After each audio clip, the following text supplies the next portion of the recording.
Hello, good morning po. Demo lang po tayo how to use na Arcalan Deus oil po. Ito, ayan po model natin. Bali sa una po, buksan po natin yung gripo.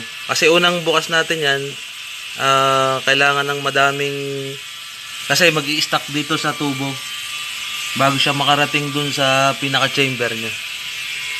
Ngayon, antayin lang po natin na mabasa yung chamber niya ng langis. Saka po natin papatayin yung gripo. Antayin lang po natin ng konti. Ayan po siya. Nakabukas po siya. Todo ko na bukas. Sa unang gamit lang po yan. Pero once na may stock na po yung tubo na to, hindi na po ganyan ang bukas natin. Mahina na lang. Antayin lang po natin na medyo mabasa yung yung chamber sa ilalim. Unang bukas po lang kasi yan eh.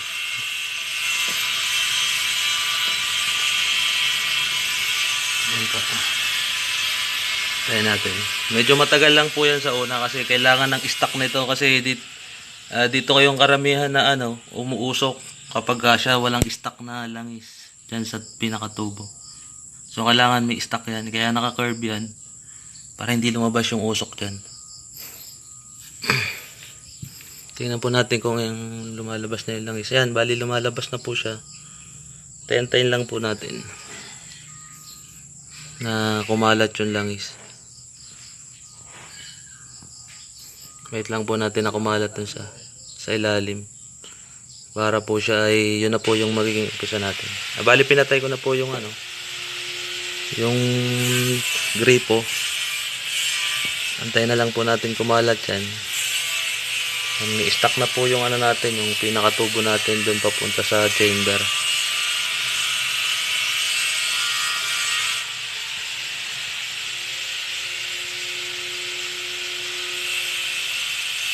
Yan. Okay na po yan. Then lalagyan po natin ng karton. Lagyan po natin ng karton sa loob. Yun po yung mag-uumpisa ng yun yung magpapainit sa langis. Sa una lang naman po yan mahirap. Medyo magdidikit ka pa ng karton at saka damihan na po natin para mas mabilis uminit. Pagkatapos po natin gamitin, nililinis natin po yung pinagsunugan ng karton na yan. Ayan, nilagay ko po. Then meron pong isang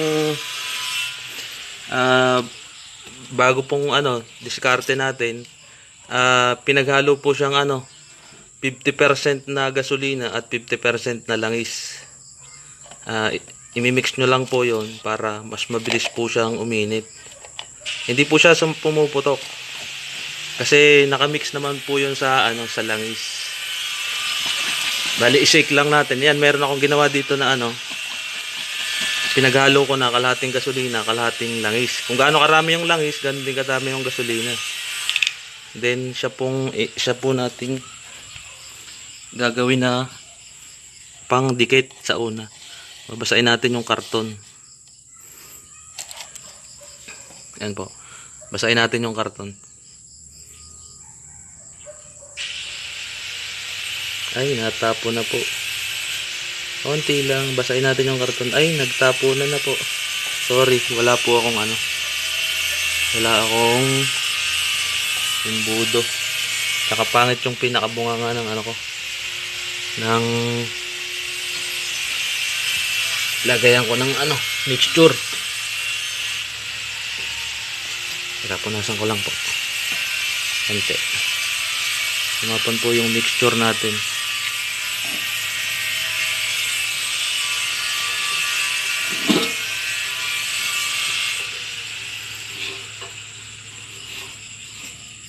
Bale yan po. Pag nabasa po natin yung yung pinaka chamber niya ng mixture natin, 50% na gasolina at 50% na langis. Pwede na po tayong kuha tayo ng kapirasong papel, isawsaw natin dun sa Yan, wait lang po, sisindihan ko lang po yung sindihan po natin. Yan, dadaig na po siya, then saka po natin ilagay sa dito. Yan. Mabilis na po yan, dadaig kasi may gasolina po siya. Hindi naman po siya pumuputok ng malakas. Ano lang siya, parang pampabilis lang siya magtingas nung ano. Ganun po yung technique nating bago na natutunan natin sa mga group natin. Use oil ka lang, ganyan. Saglitan na lang po yan. Yan o. Pwede na po nating buhayin yung ano, blower natin. Kasi malakas na siya eh. Malakas na yung apoy niya eh. Hindi mo na kailangan mag-preheat. Kasi mainit na siya. Ngayon, buhayin po natin yung blower. Tansyahin natin na hindi siya mamamatay yung apoy. Yan, ano lang po yan. Number 2. Yan. Kita nyo po. Lalaksan ko po ng konti. Yan. Kita nyo po, asul na po agad siya. Then, buhayin na po natin yung gripo ng patak-patak lang siya. Mga patak-patak lang.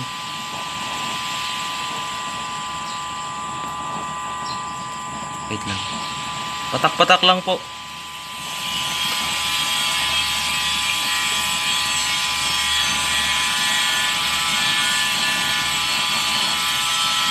Ayan.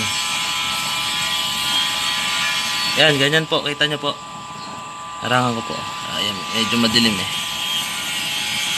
Ayan, pakita ko po sa inyo. Yan, ganyan lang po. Patak lang po yan. Ganyan kabilis.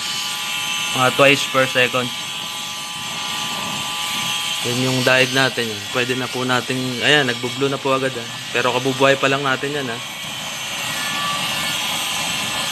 Pwede na po natin dagdagan ng blower niya. Yan. Pwede na po tayo magsalang dyan. Maganda na po agad yung apoy niya. Ganyan po yung technique natin para hindi na po kayo mag-preheat. Mabilis lang po.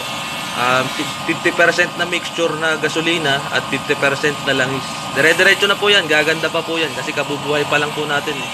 Pero nakikita nyo po, asul na agad. Maliwanag pa po dito sa ano namin. Maliwanag po. Pero kita nyo po, asul na po kaagad siya. Pero gaganda pa po siya. Aangat pa po yan. Aangat pa po ang ano niyan, ang pinaka-apoy niyan. Umpisa pa lang yan po, pero asul na kaagad. Wala po kayong usok na nakita. Ganun lang po, maintain nyo lang po yung ano, yung patak-patak twice per second. And kung maglalakas po kayo ng blower, yung todo, magdagdag po kayo mga 3 patak kada segundo, ganun. Ganun lang po. Yan po. Kung makikita nyo po yung apoy niya, gaganda pa po yun. Kakabukas pa lang po natin, pero asul na po kaagad siya. Yan po yung model natin ng ano, ng kalan natin. Yan po yung malayo po yung blower natin kasi built natin to for ano, kahit maghapon gamitin, kahit po 2 days. Hindi po maano yan, dire-diretso, napakalayo po nito, malayo po sa ano. 7 inch po ang layo niyan sa ano, sa pinaka